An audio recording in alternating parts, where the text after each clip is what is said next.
In the early hours of Monday morning, Israel faced what is reported to be the biggest barrage of missiles from Iran yet, as the conflict between the two West Asian nations has expanded since it first began on 13th of June. At least 23 Israeli civilians and 224 Iranians have been killed since the strikes began. Tel Aviv has focused on striking at Iran's nuclear facilities and taking out Tehran's senior leadership. At least 10 senior officers in Iran's security apparatus has been killed, and several nuclear scientists as well. The Iranian administration, meanwhile, has responded with multiple barrages of ballistic missiles, while its supreme leader, Ayatollah Khamenei, moved quickly to appoint new officers to ensure there is no vacuum of power in its security apparatus. Israeli Prime Minister Benjamin Netanyahu has called on the Iranian public to overthrow the current administration, which also indicates a potential gamble, weakening the Iranian ruling dispensation enough for regime change to be effected. For Israel, destroying Iran's nuclear program is one of the key goals. Israel's worry of a nuclear Iran is seen with the targeted strikes on the Natanz uranium enrichment plant and Isfahan. Tehran has also claimed that military activity was witnessed around its nuclear facility at Fordow. The International Atomic Energy Agency had said days before the first strikes that Iran had amassed enough uranium enriched up to 60%, which is a short technical step away from weapons grade.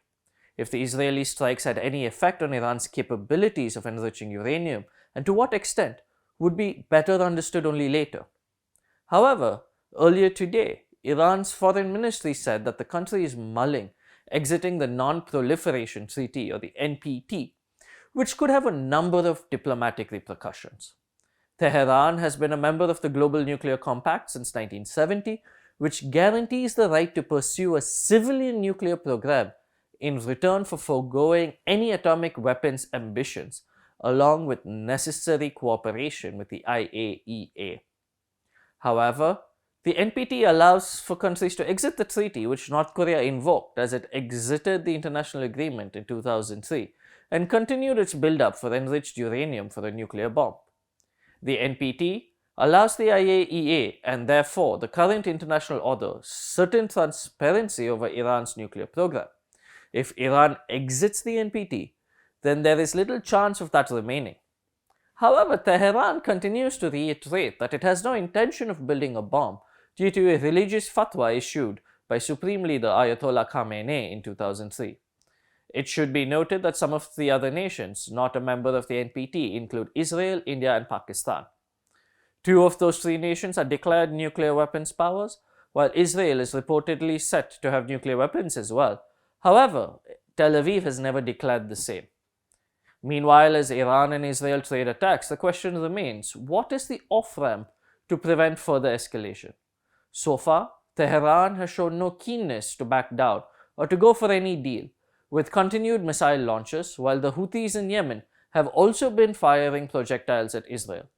American President Donald Trump, whose administration had been in negotiations with Iran over a nuclear deal, had on Sunday said that Israel and Iran will have peace soon, while offering a second chance for Iran to return to the negotiating table.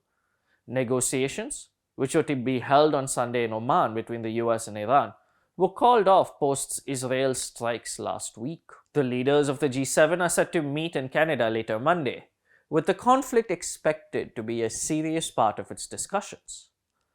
Thank you for tuning into The Print. For more such news and analysis, subscribe below.